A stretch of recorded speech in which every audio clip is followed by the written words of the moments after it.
Hello, my name is Abby Turntine.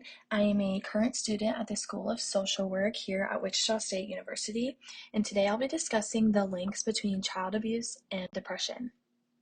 Like childhood trauma, abuse can profoundly affect mental health for a lifetime.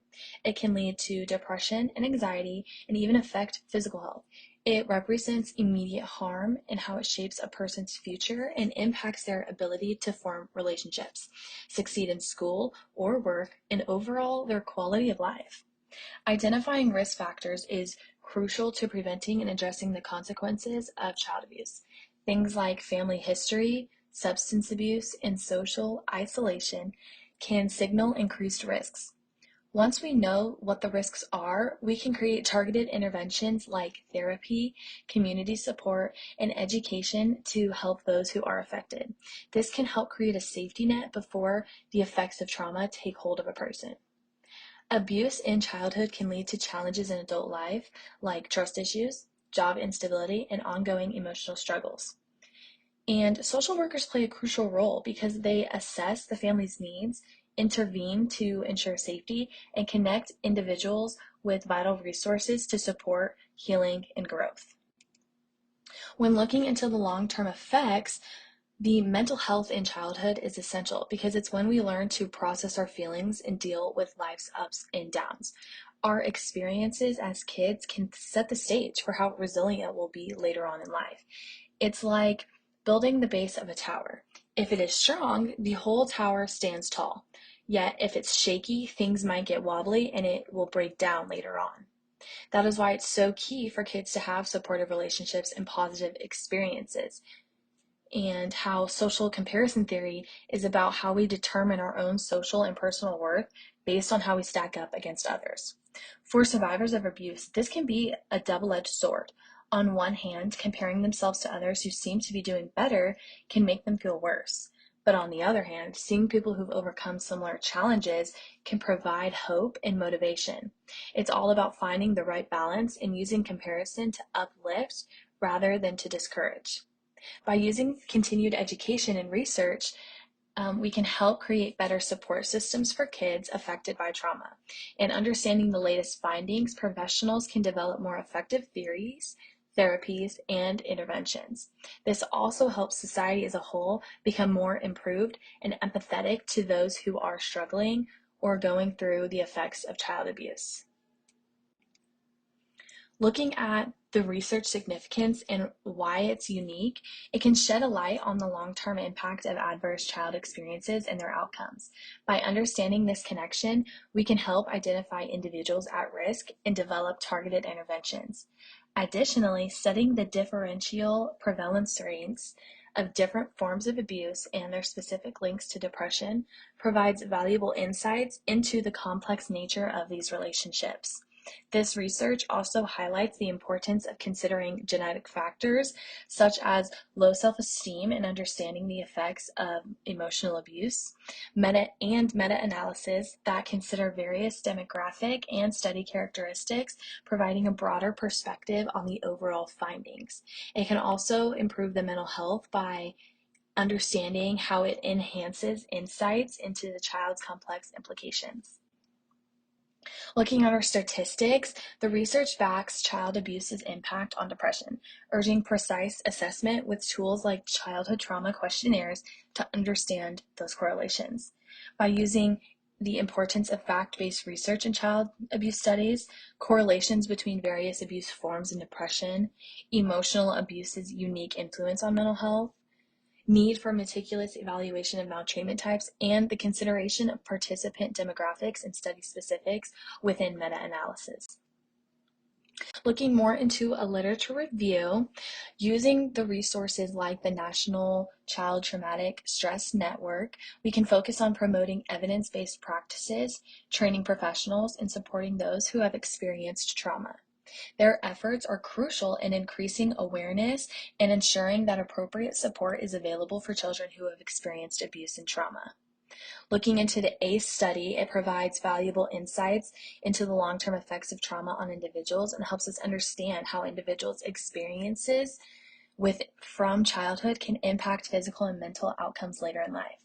By utilizing early interventions and support systems, we can mitigate the negative impact of trauma by providing timely and appropriate support to individuals so they can receive the help they need to heal and build resiliency. These interventions can include therapy, counseling, support groups, and access to resources that promote well-being. Having a solid support system in place can make a significant difference in someone's recovering journey. Some main variables. Looking at child abuse, it refers to any act or failure to act that causes harm or potential harm to a child. It can include physical, emotional, sexual abuse, neglect, or the exploitation of a child. And when you look at depression, depression is a mental health disorder characterized by persistent feelings of sadness, loss of interest or pleasure in activities, changes in appetite, sleep patterns, low energy, difficulty concentrating, and thoughts of self-harm or suicide. And the reason it's so important to look at those independent and dependent variables is because of the supportive environment it can give to a child. That can create access to mental health resources. It can change the abuse severity and the duration. One of the hypotheses I have discussed is the strong link between child abuse and depression, because one perspective or lens you could look at is how more severe or long-term abuse equals a higher depression risk. Various factors mediate that abuse or depression within a relationship. Different types of abuse can have unique impacts on depression, as well as how child abuse has long-term mental health effects.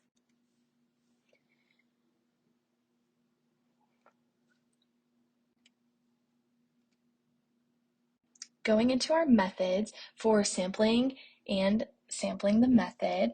The sampling method involves sharing an anonymous survey with a wide network to ensure a mix of views and experiences. This way, the data reflects a variety of backgrounds and understandings of the topic. The goal is to gather rich data to uncover how child abuse affects depression in young adults, aiming to inform better support and interventions. It's also important to distribute these between people we know and people we do not know. I utilize this by giving it to friends, families, colleagues, and utilizing some professors who were able to send this out to other students within the same profession to get both a professional and unprofessional perspective. Looking into the instruments for this study, I utilized the Beck Depression Inventory and the Children's Depression Inventory. The BDI was used for older subjects, whereas the CDI was used for a younger audience to ensure age-appropriate and reliable assessments. These scales helped quantify and analyze the relationship between child abuse and depression. Reliability ensures consistent results. Validity ensures accurate measurement of depression. Where operationalization translates child abuse and depression into measurable terms and findings aimed to provide insights for interventions and support related to child abuse and mental health. A few procedures is reaching out to diverse groups, including individuals affected by abuse and just the individuals working. Respecting the autonomy and rights of our participants was important, and I ensured that informed consent was a priority, making sure participants fully understood the study's purpose and their rights. And the survey questions were crafted, covering a wide range of topics, including types of abuse, its impacts, and coping strategies. This comprehensive approach instills confidence in the study's thoroughness, and by using a pilot study to refine the survey, ensuring validity and reliability, participants were given clear instructions and support to encourage honest and accurate responses. We took data collection, and we didn't necessarily have to form any groups, but if they were formed, it would have been made on age, gender, and abuse severity to analyze variations in the impact on mental health. And a few procedures that we took was timely recruitment, securing private settings, and how ethical and supportive approach this study could be conducted in. Looking into the design, We used a mixed methods approach combining quantitative and qualitative methods for dynamic research, cross-sectional survey, a method used to gauge the prevalence of experiences at one point in time, regression and thematic analysis to pinpoint key predictors impacting mental health, and utilizing the thematic analysis to delve into the qualitative data, uncovering the personal stories and the outcomes of mental health predictors and support systems efficacy by aiming to understand the role of abuse severity and the strengths of support systems in recovery. Some results.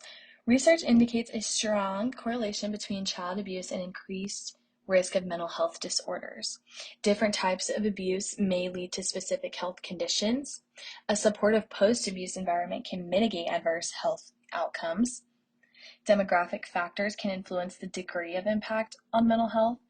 Some survivors report post-traumatic growth, indicating positive changes post-trauma. The severity and duration of abuse are critical predictors of mental health and its impacts. And this study aims to explore the relationship between the dependent variable mental health outcomes and various independent variables such as type of abuse, supportive environment, and demographics.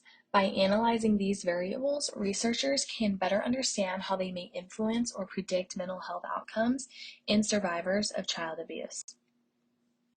In conclusion, the hypothesis guided the study in examining the impact of child abuse on mental health outcomes, specifically depression, and emphasized the importance of early detection and intervention. By testing these hypotheses, the researchers aimed to contribute the development of effective strategies to address child abuse and its impact on mental health. The group explained their findings in relation to these hypotheses. They discussed whether the results confirmed their expectations and how these impacts understanding can help understand the issues and future actions. A few practical applications that could be applied was developing targeted mental health interventions for survivors, training educators and healthcare professionals to recognize and respond to signs of abuse, and creating more public awareness campaigns to reduce stigma and encourage seeking help. Limitations that could have set this study back was response bias. A few issues: participants may have given socially desirable answers or things that they thought we wanted to hear. A strategy to mitigate that was ensuring anonymity and emphasize the importance of honesty. Our representativeness, the sample may not fully reflect the target population, and our strategy was diverse recruitment efforts to improve generalizability. And self-reported data. The issue was potential subjective bias in skill assessment, and the strategy was to triangulate with observational/interview data for validity. I also used recall bias. This issue was difficulty in accurately remembering past events, and the strategy was to provide clear instructions with specific prompts to help someone walk, talk, and move through those memories. The scope of the questionnaire issues may not cover all aspects of leadership, calmness, and teamwork.